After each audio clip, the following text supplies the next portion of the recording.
이 시각 주요 뉴스입니다. 전국에 강풍을 동반한 영하권 추위가 기승을 부리겠습니다. 충남과 전북, 경남 서부 내륙, 제주도 산지에는 대설특보가 발효됐습니다. 어제 오전부터 행정복지센터 전산망 마비로 민원 서류 발급이 중단돼 시민들의 불편이 이어졌습니다. 행안부는 대책본부를 구성했는데 아직 시스템은 완전히 복구가 안 됐습니다. 제품의 양을 줄여 사실상 가격 인상 효과를 내는 이른바 슈링크플레이션에 대한 실태 조사가 시작됩니다.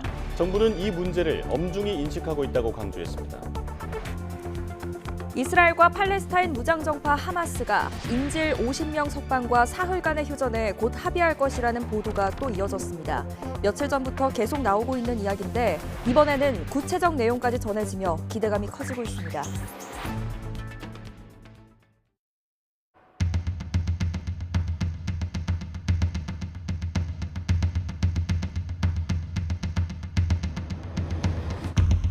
전입 신고하러 왔는데 그걸 오늘 중으로 안 하면은 이제 또 계약이 파기돼가지고 그래서 지금 어디 가지도 못하고 이렇게 앉아 있습니다.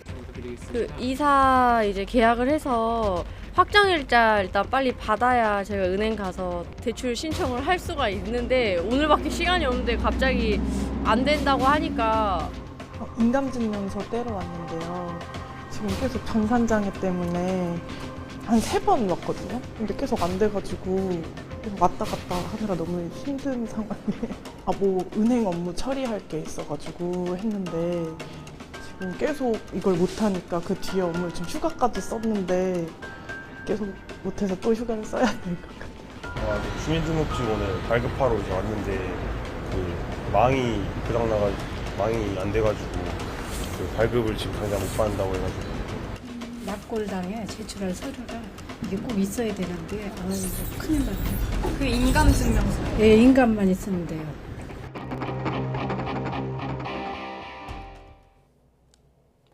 여러분 안녕하십니까? 주말 아침 굿모닝 YTN 3부 시작합니다. 정부 전산망의 장애로 온종일 민원 서류 발급이 중단되면서 시민들의 불편이 이어졌습니다. 어제 오전 10시 전후로 공무원 전용 행정 전산망인 세월에서 장애가 발생해 대부분 지자체에서 민원 서류 발급이 지연되거나 중단됐습니다. 또 정부 온라인 민원 서비스인 정부24마저 오전 내내 접속이 지연되다가 오후부터 서비스가 중단돼 공공기관 민원 서류 발급이 사실상 모두 마비됐습니다. 행안부는 전산장애 발생 직후 공무원 수십 명을 투입해 복구에 나섰지만 아직도 시스템은 정상화되지 않고 있습니다. 이번 전산망 장애는 공무원들이 로그인할 때 거쳐가는 서버 기능에 문제가 생기면서 발생했습니다. 공무원들이 정상적으로 업무를 보지 못하는 일들이 잇따랐는데 기능에 장애가 있을 땐 다른 서버를 활용하는 방안을 검토해야 한다는 지적이 나옵니다. 최기성 기자입니다. 행정복지센터나 주민센터 등에서 일하는 공무원이 관련 업무를 하려면 인증서로 검증해 로그인해야 합니다. 이때 대전광역시에 있는 국가정보자원관리원 서버를 사용하는데 검증 서버 기능에 장애가 생긴 겁니다. 로그인이 되지 않으니 주민등록 등본 같은 서류 발급이 아예 이루어지지 않은 겁니다. 행정안전부가 전산망 장애를 처음 알아챈 시간은 오전 8시 반쯤이지만 신속한 복구에는 실패했습니다. 한때는 전국 시도 단위뿐 아니라 시군구 단위에서 모두 업무를 할 수 없을 정도였습니다. 정확한 장애 원인은 파악되지 않고 있는 단계입니다. 나중에 원인 분석을 조금 해봐야 될 것 같습니다. 어디 네트워크가 될지 어디가 될지는 나중에 원인 분석을 좀 해봐야 되는 부분이 될 것 같습니다. 전산망이 멈추는 동안 계속 접속 시도가 이어졌고 일부 복구된 곳에선 대기 중이던 접속이 몰리면서 또다시 업무가 마비됐습니다. 바로는 안 돼요. 이따가 전산 복구되면 넣어드릴게요. 3번에 재발급 신청서 있어요.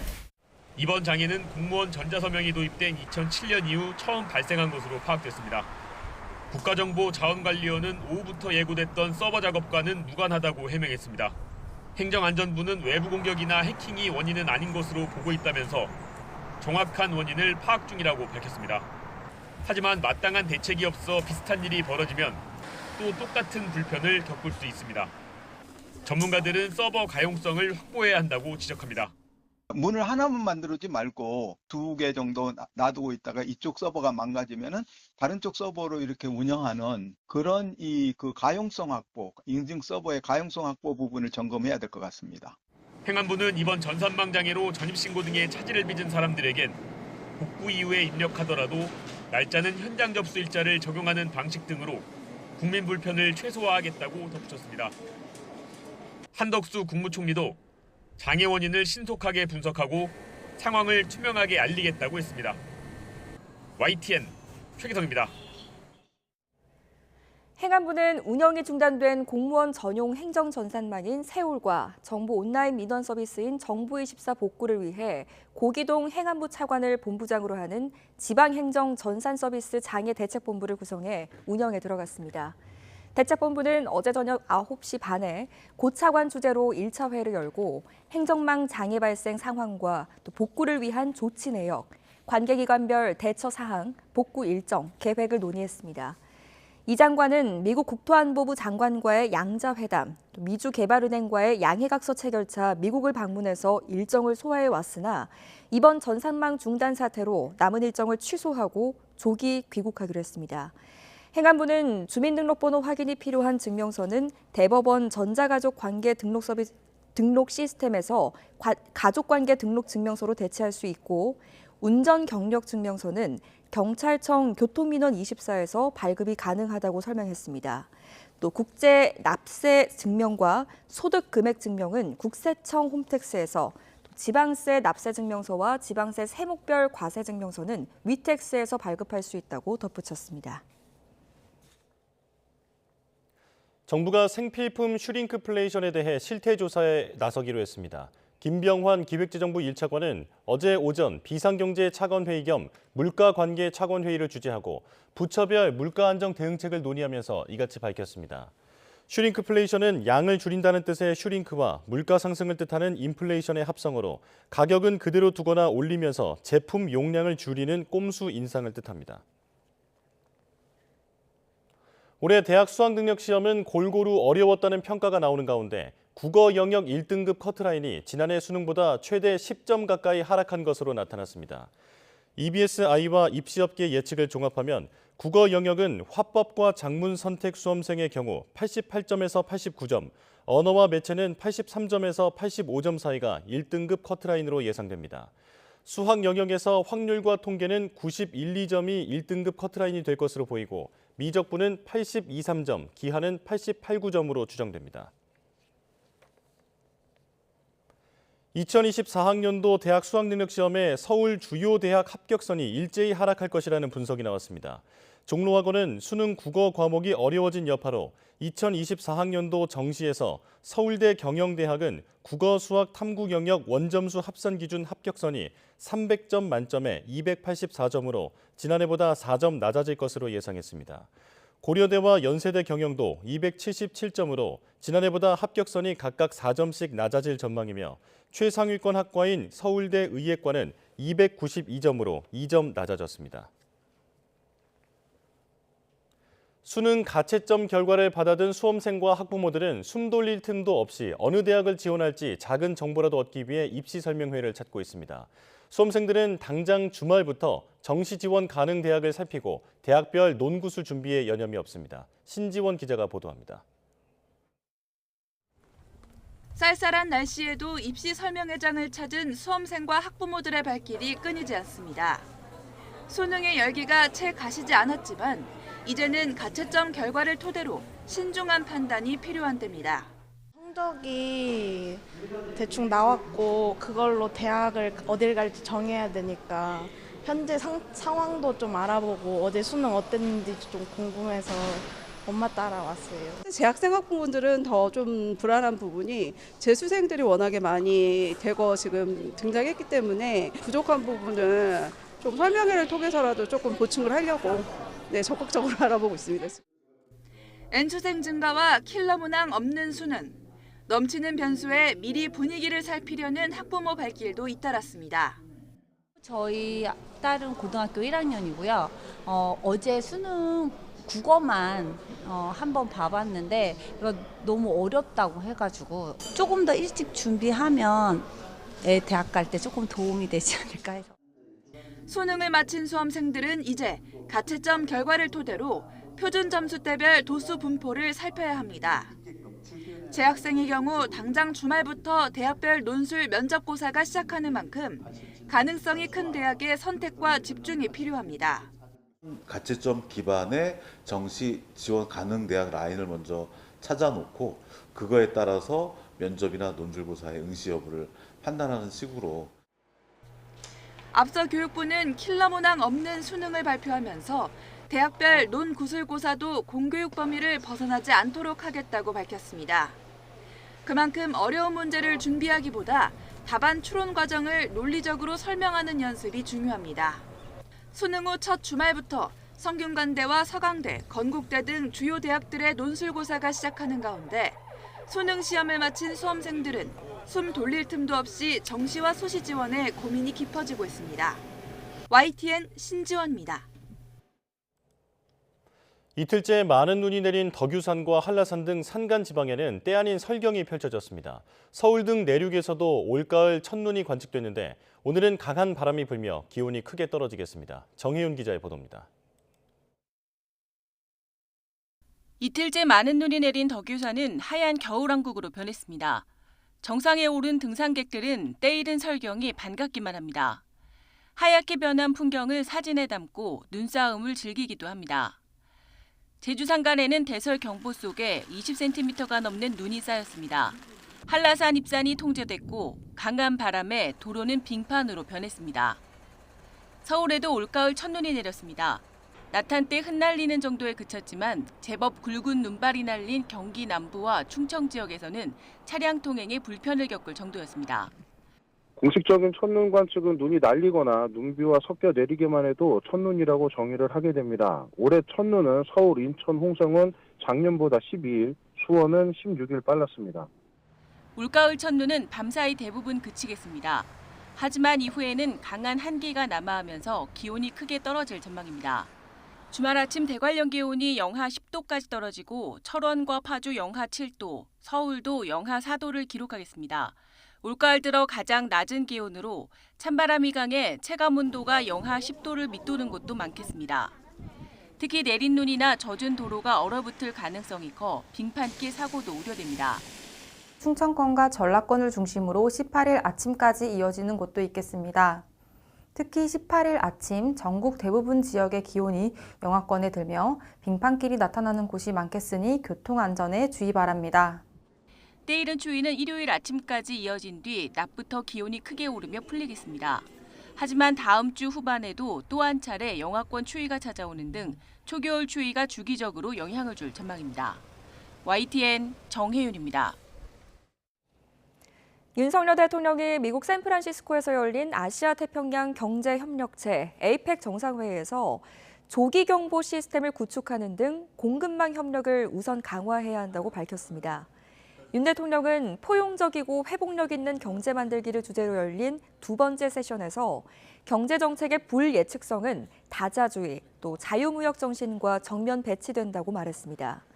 이어 APEC이 세계 경제의 변곡점에서 규범 기반의 무역 질서와 디지털 질서를 강화하고 공급망 회복력 강화를 위해 협력해야 한다며 대한민국이 선도적 역할을 하겠다고 강조했습니다.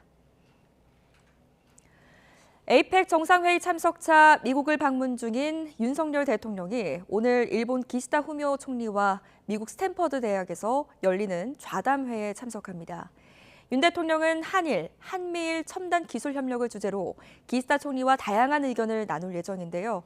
일본 언론들은 한일 정상이 이 자리를 통해 수소 암모니아 글로벌 밸류 체인 구상을 밝힐 예정이라고 보도했는데 에너지 수입 의존도가 높은 양국이 탈탄소 연료인 수소와 암모니아 공동 공급망을 구축하는 내용을 다룰 것으로 전해졌습니다. 네, 전국 상황도 살펴보겠습니다. 국민의힘 핵심 인사들의 용퇴를 압박해왔던 인요한 혁신위가 내년 총선에서 대통령실 출신도 예외 없이 전략공천을 원천 배제해야 한다는 추가 혁신안을 내놨습니다. 인적 쇄신을 둘러싸고 신경전이 고조되자 김기현 대표와 인요한 위원장은 전격 회동했는데 사실상 기존 입장만 확인했다는 자리였다는 분석이 많습니다. 임성재 기자입니다. 여권 핵심 인사들과 팽팽한 줄다리기를 이어온 인요한 혁신위원회가 이번엔 다음 총선에 나서는 용산 참모들을 겨냥했습니다. 4호 혁신안에 대통령실 출신을 콕 집어 공정한 경선에 참여하라고 못 박았습니다. 국민 눈높이에 맞는 상향식 공천을 원칙으로 해야 한다며 위에서 내리꽂는 전략 공천을 예외 없이 원천 배제하라고 제안했습니다. 상향식 공천을 통한 공정한 경쟁입니다. 대통령실 출신 인사도 예외가 없습니다. 똑같이 공정한 경선에 참여해야 합니다. 사회적 물의를 일으켰거나 당 명예를 실추한 사람, 또 금고 이상 전과가 있는 후보자도 공천 대상에서 배제하는 컷오프 기준도 제시했습니다. 당 핵심 인사들을 겨냥해 인적 쇄신을 강조해온 혁신위가 여권 전체로 혁신 대상을 넓힌 모양새입니다. 계속되는 혁신위발 드라이브로 신경전이 고조되는 가운데 김기현 대표와 인요한 위원장은 전격적으로 만났습니다. 미소를 띤 채 악수하며 안부를 주고받았지만 힘드시죠? 아유, 뭐 살아있습니다. 아주 대단하시오. 곧이어 비공개로 이어진 회동에서 인 위원장은 당의 고통스러운 쓴소리라도 혁신적으로 계속 건의하겠다는 뼈 있는 말을 남겼습니다. 갈등 부각을 막는 차원의 만남이었지만 사실상 입장차만 확인했다는 평가입니다. 회동은 다시 한번 혁신위원회 출범 당시와 그간의 활동 내용에 대해서 그 취지와 활동 상황에 대해서 신뢰를 확인하는 자리였습니다. 다만 둘 사이 대화에선 당주류 용퇴론이나 이른바 윤심 발언에 대한 언급은 따로 없었던 것으로 전해졌습니다. 대신 혁신위원들과 만난 당원로 김무성 전 새누리당 대표의 입에서 다시 쓴소리가 나왔습니다. 대통령이라는 권력자 주변에 그 권력을 독점하고 향유하는 사람들이 몸을 던져서 당을 위해서 희생해야 됩니다. 국민의힘 지도부는 이른바 대사면 권고안이 담긴 혁신위의 1호 안건 이외에 2, 3호 안건은 수용 여부를 아직 결정하지 않은 상태입니다. 여기에 더해 대통령실 출신 등 사실상 여권 전반을 겨냥한 4호 안건이 나온 만큼 여당 핵심의 반응이 주목됩니다. YTN 임성재입니다. 내년 총선이 가까워지면서 정치권에서는 한동안 수면 아래에 있던 한동훈 법무부 장관의 총선 등판설이 다시 떠오르고 있습니다. 당사자는 선을 긋고 있지만 여권발 인적쇄신론에 눈길을 끄는 공개 활동까지 맞물리면서 여야 모두 촉각을 곤두세우는 분위기입니다. 나혜인 기자입니다. 한동훈 법무부 장관이 대구에 있는 강력범죄 피해자 지원센터와 지역 산업단지 내 외국인 노동자들을 찾았습니다. 법무행정 책임자로서 직접 현장에서 관련 업무를 챙겨본 겁니다.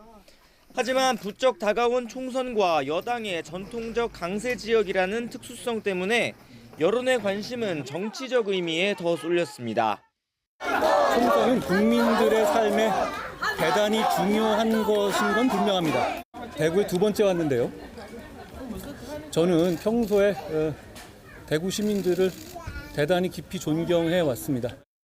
여전히 여의도 정가행엔 선을 그은 건데 본인의 공식 입장과 달리 정치권에선 이른바 한동훈 역할론이 끊이질 않고 있습니다. 보궐선거에 참패한 여당이 반등 카드를 확실히 마련하지 못할 경우 윤석열 정부 스타 장관의 등판을 요구할 거란 전망 때문입니다. 급기야 최근엔 한 장관 배우자가 다른 국무위원 배우자들과 봉사활동한 사진까지 화제가 됐습니다. 국무위원 배우자들이 그런 봉사활동 하는 거는 늘상 있던 일이라 하더라도 왜 그러면은 모든 언론이 주목해가지고 그래서 어느 정도 공적인 활동을 예상하고 있는 것이 아닐까. 여당 지도부는 가능성을 일축하고 있지만 한 장관이 비상대책위원장을 맡아 총선을 진두지휘할 거란 관측도 여전합니다. 당대표의 처신은 당대표가 알아서 결단할 것입니다. 여러분들께서 관심 가져주시는 것에 대해서 감사드립니다. 야당 역시 한 장관의 행보를 주시하는 분위기입니다. 대통령 핵심 측근의 총선 출마가 전체 선거판에 미칠 여파를 아직은 가늠하기 어렵기 때문입니다. 민주당 일부 의원들이 주장하는 한 장관 탄핵에 지도부가 연일 선을 긋는 것도 이런 상황에서 미리 정치적 체급을 키워줄 필요가 없다는 판단이 깔린 것으로 보입니다. 근데 본인은 되게 탄핵을 당하고 싶어하는 것 같아요. 넌 이상한 장관입니다. 툭하면 기자들 앞에서 왜 나 탄핵 안 시키냐는 식으로 얘기하는데 저는 관심이 없거든요. 한동훈 장관의 총선 등판 여부는 각 부처의 내년도 예산안 심사가 마무리되고 국회 문턱을 넘은 뒤에야 윤곽이 드러날 거란 전망이 많습니다. 인적 쇄신론을 놓고 여당 지도부와 혁신위의 기싸움이 이어지는 터라 한 장관 행보에 대한 정치권의 관심도 덩달아 집중되고 있습니다. YTN 나힌입니다. 더불어민주당 이재명 대표는 윤석열 대통령을 향해 이제는 말이 아니라 행동으로 횡재세 도입에 협력해야 한다고 촉구했습니다. 이 대표는 어제 최고위원회에서 윤 대통령도 소상공인이 은행에 종노릇을 한다는 표현을 써가며 은행권의 고금리 이익을 규탄한 바 있다며 이같이 밝혔습니다. 이어 금융권은 고금리로 상상하기 어려운 규모의 이익을 받지만 우리 국민과 기업들은 부담을 안고 있다며 이제는 공정한 경제 환경을 회복해야 한다고 강조했습니다.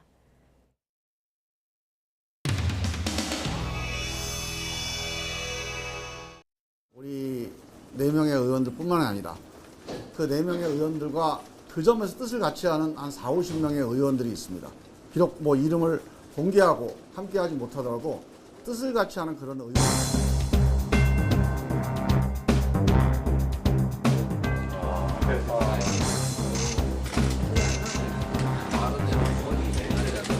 도움이 안 된다는 생각이 듭니다. 이상민 의원 신당한 이후 한동훈 장관이 잠깐만요. 무당중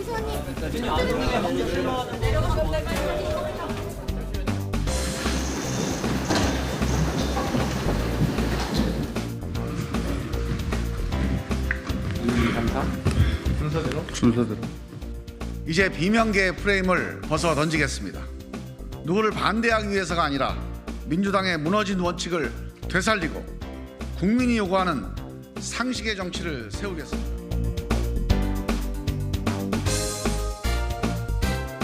기자회견 잘 봤는데요. 기존에 내셨던 강석신 목소리하고 크게 다른 게 없는 것 같아요. 이렇게 결사체를 충원시키게 되면 뭐가 달라질까요? 개별적으로 방송이나 아니면 개인 SNS를 통해서 이야기를 하시던 것이 하나의 방향을 가지고 집중적으로 논의를 할 거다라는 부분이고요.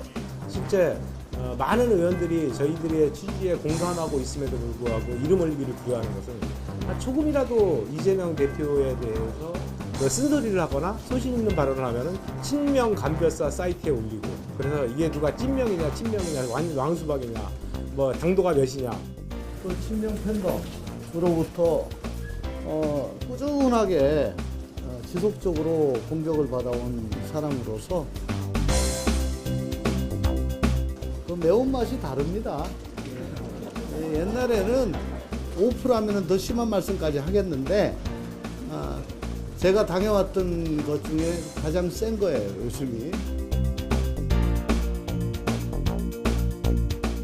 시간적으로도 4번 의원님들 간의 견해 차이 분명히 존재할 것 같은데 쭉 함께 움직인다고 봐야지 이런 것도 같이 말씀해주세요. 먼저 탈당 법안에 대해서는 저희 4명의 의원들이 얘기를 해본 적이 없습니다. 한마디만 덧붙일게요.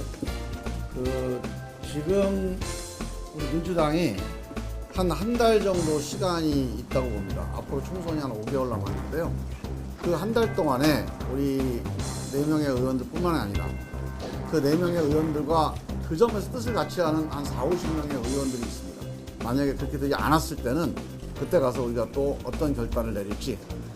하여간 민주당이 한 달 안에 결단을 해야 된다. 만약에 민주당이 결단하지 않는다. 이라고 발족을 하고요. 앞으로는 저희는 혁신계라고 불러요. 민주당도 이런 노력을 통해 작은 차이를 극복을 해 나갈 겁니다. 네, 뭐 너무 감사합니다. 오늘 와주셔서. 예. 김종민 의원님이 예전에 붙였을 정당이냐 민주당이 민주당이 붙였을 정당이냐.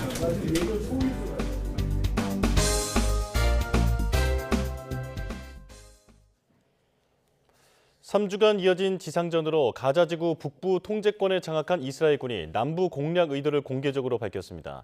다니엘 하가리 이스라엘군 대변인은 기자회견에서 우리는 작전을 진전시키기로 했다며 하마스가 있는 곳이라면 가자지구 남부를 포함해 어디라도 공격할 것이라고 말했습니다.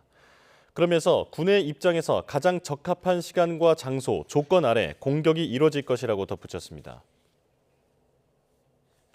이스라엘군이 급습한 팔레스타인 가자지구 알시파 병원에 전력 공급이 중단돼 24명이 사망했다고 하마스 측이 주장했습니다.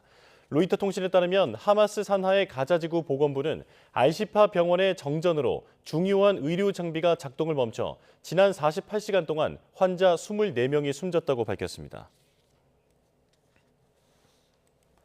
이스라엘과 하마스의 전쟁이 40일을 넘긴 가운데 가자 지구의 팔레스타인인 사망자가 12,000명을 넘어섰다고 로이터 통신이 보도했습니다. 하마스가 통치하는 가자 지구 공보실은 지난달 7일 이후 이스라엘군의 공습과 지상 공격에 따른 누적 사망자가 어린이 5,000명을 포함해 최소 12,000명으로 집계됐다고 밝혔습니다. 이스라엘과 팔레스타인 무장정파 하마스가 인질 50명 석방과 사흘간 휴전에 곧 합의할 것이라는 보도가 또 이어졌습니다. 며칠 전부터 계속 나오고 있는 이야기인데 이번에는 합의의 구체적 내용까지 전해지면서 기대감이 커지고 있습니다. 신웅진 기자입니다.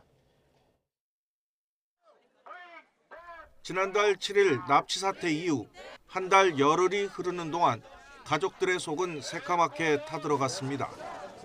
가족들은 인질들의 석방을 위해 이스라엘 정부가 협상에 응할 것을 거듭 촉구하고 있습니다. 7 of my family members are kidnapped in Gaza. My mother, my sister husband and their children who are 8 and 3 years old. A 3-year-old girl is in Gaza. My aunt and cousin who is 12.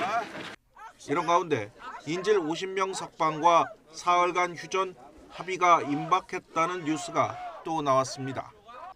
사우디아라비아 국영방송 알 아라비아 TV는 이스라엘과 팔레스타인 무장정파 하마스가 이 같은 조건으로 합의에 접근했다고 보도했습니다. 알 아라비아는 소식통을 인용해 미국이 이스라엘에 합의안을 수용하라고 압박하고 있다고 전했습니다. 러시아 스푸트니크와 타스 통신은 유엔의 감시하에 가자지구 발전소에 제한된 양의 연료를 공급하는 등 인도주의적 지원 내용도 이 합의안에 포함됐다고 보도했습니다. 미국 일간지 뉴욕타임스와 로이터도 앞서 지난 15일에 협상 타결 가능성을 전했습니다. 당시 하마스는 이 보도가 대략 맞는다고 확인하면서 베냐민 네타냐후 이스라엘 총리가 합의를 지연시켰다고 비난했습니다. 인질 50명 석방과 사흘간 휴전은 카타르가 이전부터 중재해온 방안인데 이번에는 뭔가 진전된 분위기의 보도가 잇따르면서 기대감을 키우고 있습니다. YTN 신홍진입니다. 프란치스코 교황이 다음 주 팔레스타인 무장정파 하마스에게 억류된 인질의 가족들을 만난다고 로이터 통신이 소식통을 인용해 보도했습니다. 익명을 요구한 소식통은 교황이 오는 22일 오전 9시 바티칸 성 베드로 광장에서 열리는 수요 일반 아련에 앞서 아침 일찍 인질의 가족, 친척 12명과 만날 것이라고 밝혔습니다. 교황은 이 자리에서 이들을 위로하고 인질들이 가족의 품으로 조속히 돌아올 수 있도록 휴전과 인질 석방을 호소하는 메시지를 내놓을 것으로 예상됩니다.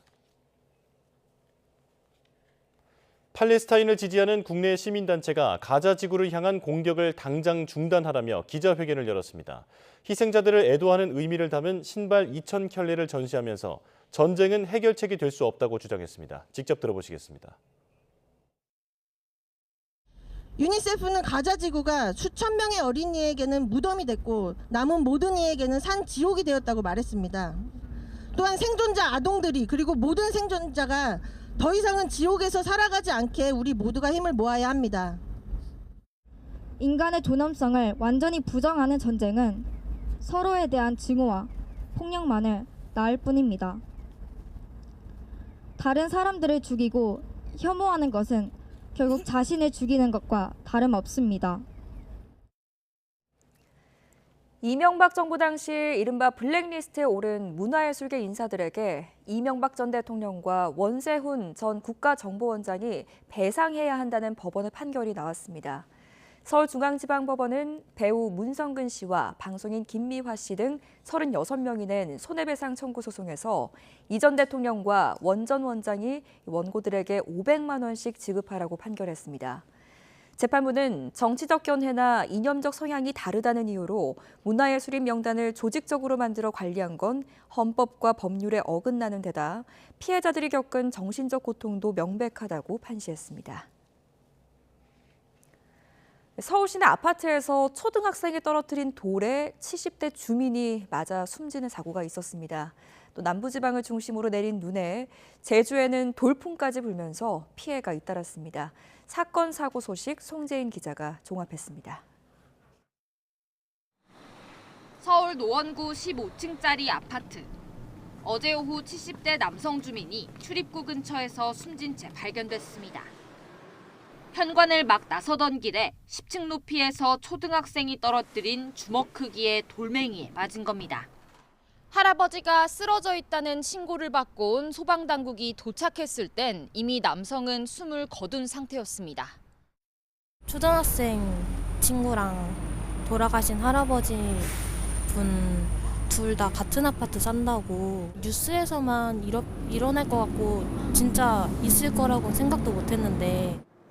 경찰은 초등학생과 보호자를 조사하고 있지만 학생이 10살 미만으로 촉법소년에 해당하지 않는 것으로 알려진 만큼 형사법에 따라 처벌하기는 어려워 보입니다. 김포공항 게이트 앞에 망연자실한 얼굴을 한 이용객 수십 명이 늘어서 있습니다. 계획대로라면 이미 제주에 도착했어야 하는 시간. 제주공항에 강풍특보와 급변풍특보가 발효되면서 이륙 시간이 거듭 미뤄지더니 결국 이용객 150명의 발이 밤새도록 공항에 묶인 겁니다. 11시가 넘으면 주택가에 있는 지역이기 때문에 비행기가 뜰 수가 없다는 거예요. 숙박이나 렌트카나 다 예약을 해놨는데 이거는 어떻게 해야 되는지 모르겠네요. 대설특보가 내려진 충남에선 눈길에 승용차가 미끄러지며 교통사고가 발생했습니다. 앞뒤 상황 보고 조금 속도 낸 다음에 브레이크 살짝 밟았는데 앞으로 살짝 미끄러지더라고요. 그 정도로 미끄러운 상태였어요. 오늘도 전국 곳곳에 눈이나 비가 예보된 만큼 보행자와 운전자 안전관리에 주의가 필요합니다. YTN 송재인입니다. 네, 계속해서 사고 소식입니다. 어젯밤 10시 반쯤 대구 남산동 계명내 거리에서 직진을 하던 승용차가 좌회전하던 SUV를 들이받아 한 명이 다쳤습니다. 이 사고로 SUV 차량이 뒤집혀서 파손됐고 운전자 한 명이 다쳐 병원으로 옮겨졌습니다. 경찰은 승용차 운전자가 신호가 바뀌기 전에 급하게 속도를 내다가 사고를 냈다는 목격자 진술 등을 토대로 정확한 경위를 조사하고 있습니다.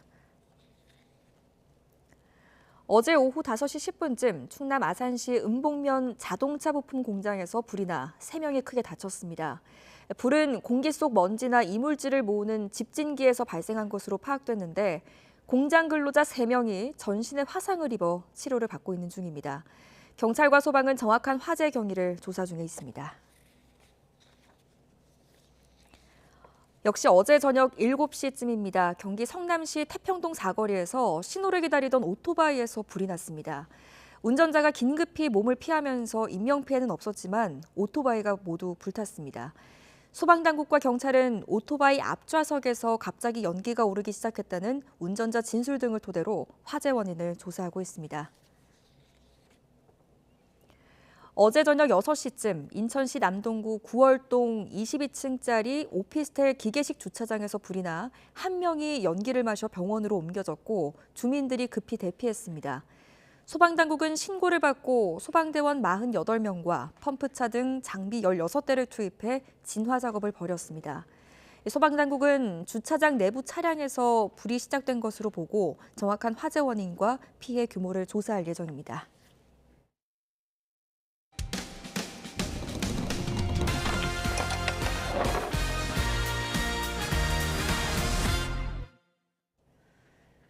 (80대) 여성이 버스 정류장 인근에 정차해 있던 버스를 타러 가다가 바퀴에 깔려 크게 다쳤습니다. 그런데 사고 책임을 놓고 버스 업체와 피해자 측이 팽팽하게 맞서고 있습니다. 이유가 무엇인지 윤성훈 기자가 취재했습니다. 올해 88살이 된 A 할머니는 최근 한쪽 다리를 잘라내는 수술을 받았습니다. 왼쪽 다리가 시내버스 뒷바퀴에 깔리면서 크게 다쳤기 때문입니다. 생명을 살리는 게 우선이니 절단을 하기로 하고 말도 안 되죠. 마음대로 다니시던 분이 갑자기 뭐 다리가 없어지고 그거 자체로 너무 충격이고. 사고가 난 시각은 지난달 20일 오후 2시 반쯤. 할머니가 신호 대기 중이던 버스를 타려고 달려가다 그만 넘어지면서 사고가 발생했습니다. 넘어진 할머니를 보지 못하고 버스가 그대로 출발한 겁니다. 버스 정류장에서 불과 10걸음도 되지 않는 이 지점에서 버스가 정차해 있던 사이 A씨가 넘어지며 사고로 이어졌습니다. 가족들은 분통을 터뜨립니다. 버스업체가 사과는커녕 보상이나 보험 처리도 해주지 않고 있어서입니다. 버스업체는 정류장을 벗어난 곳에서 사고가 난 만큼 책임이 없다고 주장하고 있습니다. 이거는 불가피하게 발생한 사고로 보입니다. 그래서 책임이 없으시다고 말씀을 하시는 건가요? 저희가 봤을 때는 그렇게밖에 보이지 않는 사고라는 거죠. 법률 전문가들은 버스기사에게 일방적인 과실이 있다고 보긴 어렵지만 책임에서 벗어날 수는 없어 보인다고 지적합니다. 사고 당시 시간이 오후 2시경이라고 하면은 시야가 뚜렷하고 따라서 운전자의 과실이나 그런 주의 의무 위반이 좀 더 광범위하게 인정될 가능성이 있고요. 경찰은 피해자가 크게 다친 점과 합의가 이뤄지지 않은 점을 고려해 사건을 검찰에 송치할지 검토하고 있습니다. 그러면서 버스기사에 대해 업무상 과실치상 혐의를 적용할지를 놓고 고민하고 있습니다. 버스업체는 과실 여부에 대한 경찰 판단을 지켜본 뒤 보상이나 보험 처리를 검토할 예정입니다. YTN 윤성훈입니다. 전국 아파트 매매 시장을 움직이는 큰 손에 세대 교체가 일어났습니다. 젊은 세대 사이에서 아파트 선호 현상이 두드러지면서 40대를 제치고 이제는 30대가 아파트 매입을 주도하고 있습니다. 이승윤 기자입니다. 올해 3분기까지 전국에서 아파트를 매입한 30대의 거래 비중이 지난 2019년 관련 통계 공표 이래 처음으로 40대를 추월했습니다. 수도권에 이어 전국 기준으로도 아파트 매매 시장을 움직이는 큰 손이 40대에서 30대로 이동한 겁니다. 올해 1월부터 9월까지 연령대별 전국 아파트 거래 총 31만 6천여 건 가운데 30대가 사들인 비중은 27.1%였습니다. 이는 2위인 40대의 25.9%를 넘어서며 전체 연령대 1위로 올라선 겁니다. 지난해만 해도 30대가 22.4%, 40대가 24%였고 지난해 연간 기준도 비슷했는데 올해는 연간 기준으로도 30대가 40대를 제칠 가능성이 큽니다. 아파트 시장에서 30대의 약진은 먼저 서울에서 2019년 28.8%로 40대를 0.1%포인트 차로 제친 뒤 전국으로 점차 확대되는 모습입니다. 이는 30대 고학력 도시 근로자들의 소득 증가와 전세 사기 여파로 인한 아파트 선호 현상에 영향이 큽니다. 특히 아파트값 상승기에 청약 가점제 물량 확대 등 청약 규제 강화로 30대의 아파트 당첨이 어렵게 되자 일반 매매 시장으로 30대 수요자들이 몰린 것도 요인으로 작용했습니다. 올해 상반기의 경우 특례 보금자리론 지원을 포함해서 생애 최초 저연령대 무주택자들에 대한 주택 구입 지원이 상대적으로 유효했기 때문에 30대 거래량이 좀 더 많았을 것으로 분석이 됩니다. 30대의 주택 매수 증가는 거래량 등에도 영향을 미칠 전망인 만큼 정부와 기업들도 세대교체 맞춤형 정책과 사업 전략을 수립할 필요가 있어 보입니다. YTN 이승윤입니다. 프로야구 통합 우승을 일군 LG 주장 오지환 선수가 YTN에 출연해 우승 뒷이야기를 풀어놨습니다. 한국 시리즈 MVP에 등장해 한동안 상암동에 들썩였는데요. 오지환 선수가 강조한 긍정 에너지 양시찬 기자가 전해드립니다. 근사한 정장 차림의 오지환이 모습을 드러내자 기다렸다는 듯이 팬들이 모여듭니다. 쉴 새 없이 밀려드는 사진과 사인 요청. 저도 혹시 공에다 한번 해주셔도 될까요? 감사합니다. 너무 좋은데요? 이런 날이 오다니. 오지환을 옆에 세워두고 칭찬 세례도 이어집니다. 마침내 29년 만에 우승을 하셨다는 게 진짜로 경기를 다 챙겨오면서 눈물을 흘렸어요. 그 정도로 감동을 주신 선수였다. 출연 직전까지 이어진 작은 팬 사인회. 유광 점퍼와 유니폼은 기본. LG 우승 소식을 일면에 다룬 구하기 어렵다는 스포츠 신문까지 등장하고 오지환을 보기 위해 YTN을 찾은 어린이 팬들도 있습니다. 2차전에 직관했는데 역전승해가지고 되게 기뻤어요. 내년에 우승했으면 좋겠어요. 화이팅! 29년 만에 우승, 아직도 생생한 그 감격의 순간. 오지환은 9회 초 마지막 수비에 들어선 순간부터 터지는 눈물을 참느라 고생했다고 털어놓습니다. 9회 초에 저희가 이제 말 공격이 없으니까 수비를 하는 입장에서 선두 타자가 경수형이요. 너무 울컥하는 거죠. 이게 오는 거죠. 그때부터 감추지 못했던 거예요. 와, 이게 잡히면 어떡하지? 오히려 반대로 그런 생각해서. 그때 좀 눈물도 막 나오고 그러셨어요? 네, 계속 흘리고 있었죠. 선수로서 굴곡도 예기치 않은 논란에 휘말린 적도 있었지만 야구에 전념하며 보란듯이 LG 우승팀 주장이라는 소중한 타이틀을 얻게 된 오지환. 프로무대 15년 동안 그를 지탱한 건 긍정적인 생각과 성실함 두 가지였습니다. 힘든 순간이 저한테도 많았고 그리고 정말 포기하고 싶은 순간도 많았는데 정말 긍정적으로 생각하고 내가 하는 일에 있어서 최선을 다하다 보면 정말 그 끝은 우리가 상상하지 못한 큰일이 더 좋은 결과로 올 수 있기 때문에 항상 긍정적인 사고 방식을 가지시기 바라겠습니다. YTN 양시창입니다.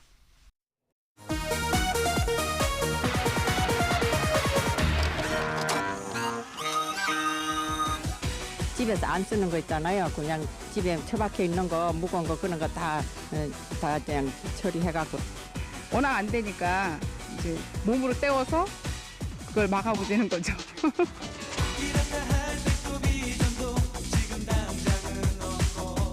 금융위기를 극복하자는 목소리가 그 어느 때보다 높은 요즘. 금모으기 운동이 온 국민의 호응 속에 갈수록 열기를 더해가고 있습니다. 조금 더 서운하잖아요. 아주.